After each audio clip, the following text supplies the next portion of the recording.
Hi student, our today's topic is translation.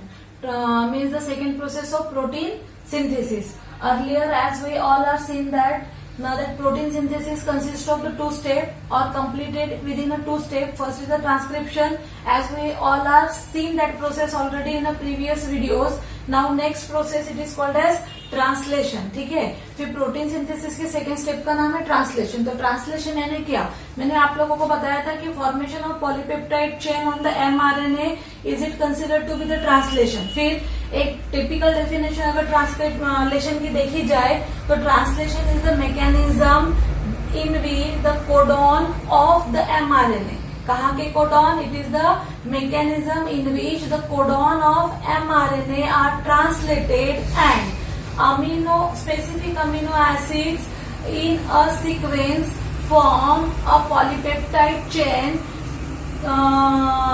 on the ribosomes. It is called as translation. ठीक है, translation it means that it is the mechanism in which that the codons that are present on the mRNA are read with the help of tRNA and just arranging the amino acid in a proper sequence to prepare the polypeptide chain or link the specific sequence of amino acid to prepare the polypeptide chain with the help of ribosome. It is known as translation. Understood ना? Translate करना मतलब पहले तो mRNA जो code language में, cryptogram language में protein synthesis के लिए कोड लेकर आया है, उन कोड्स को डिकोड करना. And this decoding power is present on the adapter molecule called as tRNA.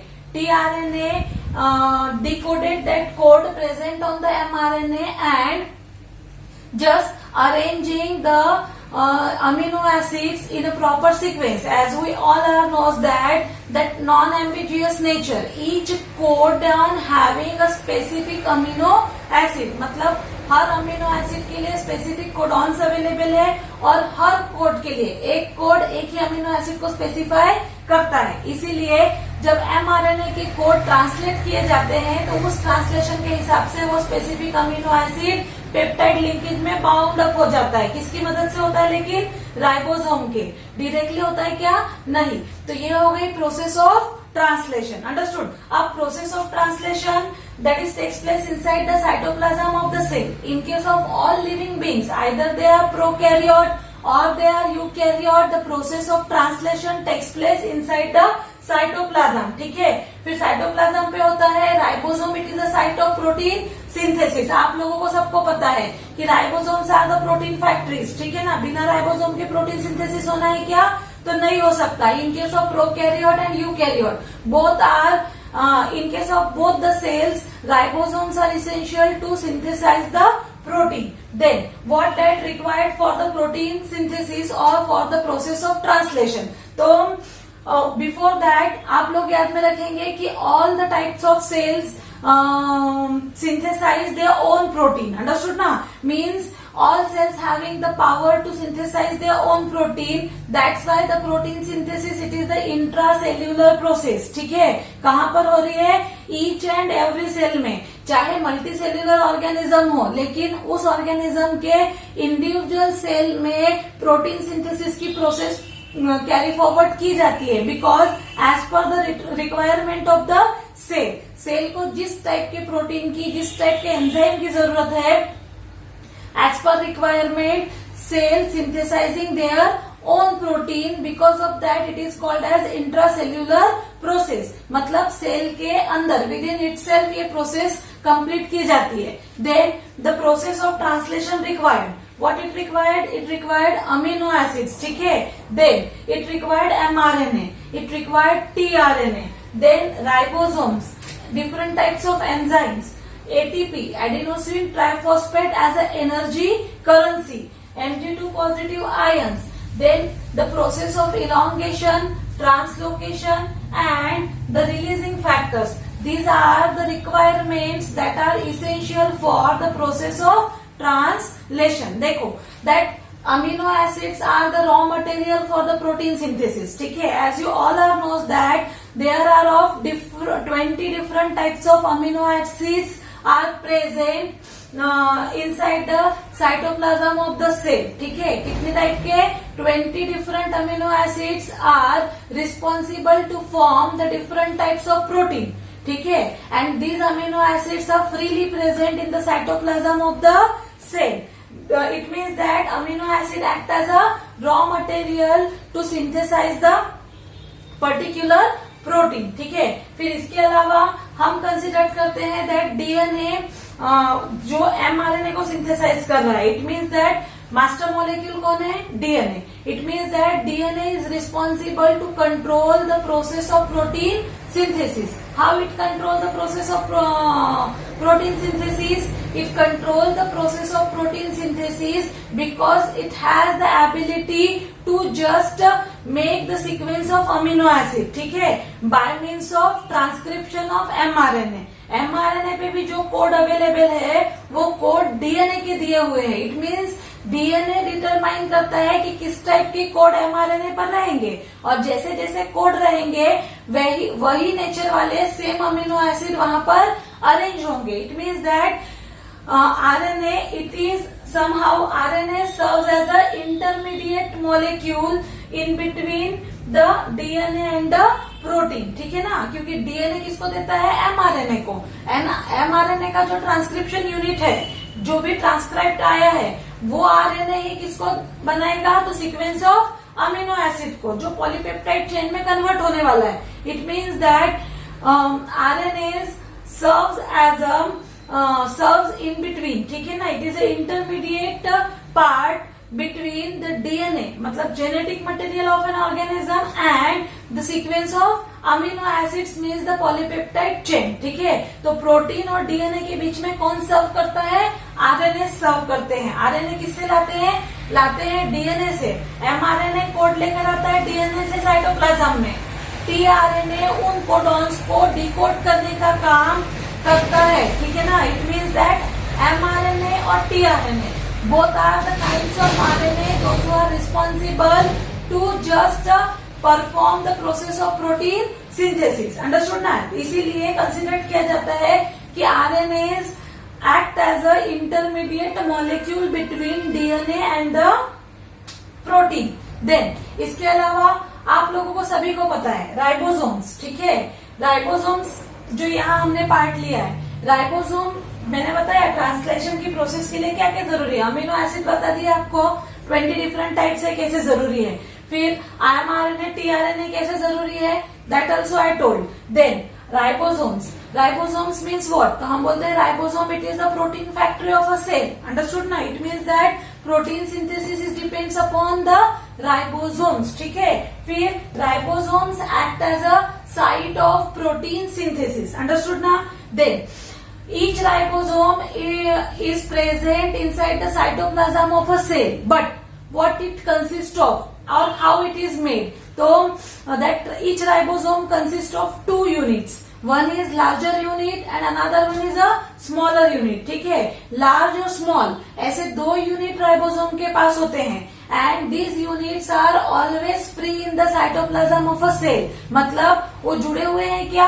तो नहीं, राइबोसोम्स दो यूनिट से बनता है, एक स्मॉल यूनिट और एक लार्ज यूनिट। जैसे as shown in the diagram, this is a small unit and this is a large unit, this is a small unit and this is a large unit. मतलब एक ribosome कितने सब unit से बना हुआ है? दो सब यूनिट से। These two subunits are always free in the cytoplasm of the cell. फिर ये बाइंड अप कब होते हैं? तो दीज टू सब यूनिट्स, ठीक है, are always bind during the protein synthesis. ठीक है, कब बाइंड अप होते हैं एक साथ? प्रोटीन सिंथेसिस के समय। तो देखो, प्रोटीन सिंथेसिस के समय ये स्मॉल सब यूनिट कुछ इस तरीके से ऊपर और लार्ज सब यूनिट नीचे, या लार्ज सब यूनिट ऊपर और स्मॉल सब यूनिट नीचे। तो ये कुछ इस तरीके से बाइंड अप हो जाते हैं, लेकिन कहाँ पर बाइंड होते हैं? तो ये बाइंड होते हैं एमआरएनए पर। Okay, that during the protein synthesis these two subunits, smaller unit and larger unit, binds with each other with the help of Mg2 positive ions। ठीक है, on the mRNA। कहाँ बन रहे हैं? ये स्मॉलर यूनिट हो गया और ये लार्जर यूनिट हो गया। ये लार्ज यूनिट और ये स्मॉल यूनिट कहाँ बाइंड अप होते हैं एमआरएनए पर। कब होते हैं? During the protein synthesis. किसकी मदद से हो रहे हैं? तो with the help of Mg2 positive ions. Understood that? Then in case of prokaryote always the small unit of 30s and the large unit of 50s। ठीक है, तो ये सब यूनिट्स ज्वाइन होकर 70s टाइप का राइबोसोम बनाते हैं। लेकिन इन case of eukaryote that smaller unit of 40s and larger unit of 60s bind together and make the 80s type of ribosome. Okay, these units are always free in the cytoplasm of the cell. Only binds during the protein synthesis on the mRNA with the help of Mg2 positive ions. Understood ना? ताकि polypeptide chain बन सके। Then इसके अलावा हमको ribosome के लिए और क्या ध्यान में रखने की जरूरत है ट्रांसलेशन की प्रोसेस में? तो देखिए भाई, ईच राइबोसोम हैज, ठीक है, हर राइबोसोम के पास में जनरली 4 टाइप्स की बाइंडिंग साइट्स होते हैं। ठीक है, 4 टाइप्स के बाइंडिंग साइट्स में कौन से बाइंडिंग साइट है? तो one binding site it is for binding the mRNA. ठीक है, हर राइबोसोम पे एक बाइंडिंग साइट है जो इन सब यूनिट्स को कहाँ बाइंड अप करेगा? एमआरएनए पे। मैंने आपको पहले भी बताया कि 2 sub unit small and large are just stay together और bind together with the help of Mg2 positive ion and on the mRNA. तो ये जो साइट हो गया, ये साइट हो गया एमआरएनए बाइंडिंग साइट। कितना है? 1 site is the mRNA binding site and there are 3 sites to bind tRNA। ठीक है, कितने साइट्स है? 3 binding sites for binding tRNA. Which are these sites? देखो, in case of this diagram, this is the mRNA direction 5 to 3, ribosome का small unit, larger unit. ठीक है, ये हो गया binding site for mRNA. Okay, and then this is the site, 3 sites. One is A site, second one is P site and third one is E site. ठीक है, तो देखो, A site considered as amino acid tRNA site, then P site is considered as peptide tRNA site and third E site is considered as exit site. ठीक है, तो A site is always receiving the tRNA with amino acid, P site responsible to bind the 1 by 1 amino acid by means of polypeptide linkage and A site for removing the tRNA after binding the polypeptide chain. और एक चीज ध्यान में रखने की जरूरत है, जो पहला tRNA अमीनो एसिड कॉम्प्लेक्स के साथ आता है, मतलब एक्टिवेटेड tRNA एडाप्टर मॉलिक्यूल, वो डायरेक्टली इनिशिएशन की प्रोसेस में P साइट में एंटर करता है। Later on all the tRNA enter from the A site. Understood that? ये हो गया आपका that requirement for the process of translation. Other than that, again put that thing in your mind, in case of eukaryotic ribosomes there is presence of groove between the 2 subunits. In 2 subunits में हमेशा grooves present होती है and these grooves are important to just protect. ठीक है, किस चीज के लिए रिस्पॉन्सिबल है? It protect the polypeptide chain from the cellular enzyme. किसको प्रोटेक्ट कर रहा है? Polypeptide chain from cellular enzyme, as well as it also protect the mRNA from nucleases. ठीक है, nucleases it is also the enzyme. तो इन enzyme से mRNA और पॉलीपेप्टाइड चेन को प्रोटेक्ट करने का काम कौन करता है? तो ग्रूव करता है। कहाँ प्रेजेंट है? यूकैरियोटिक सेल में।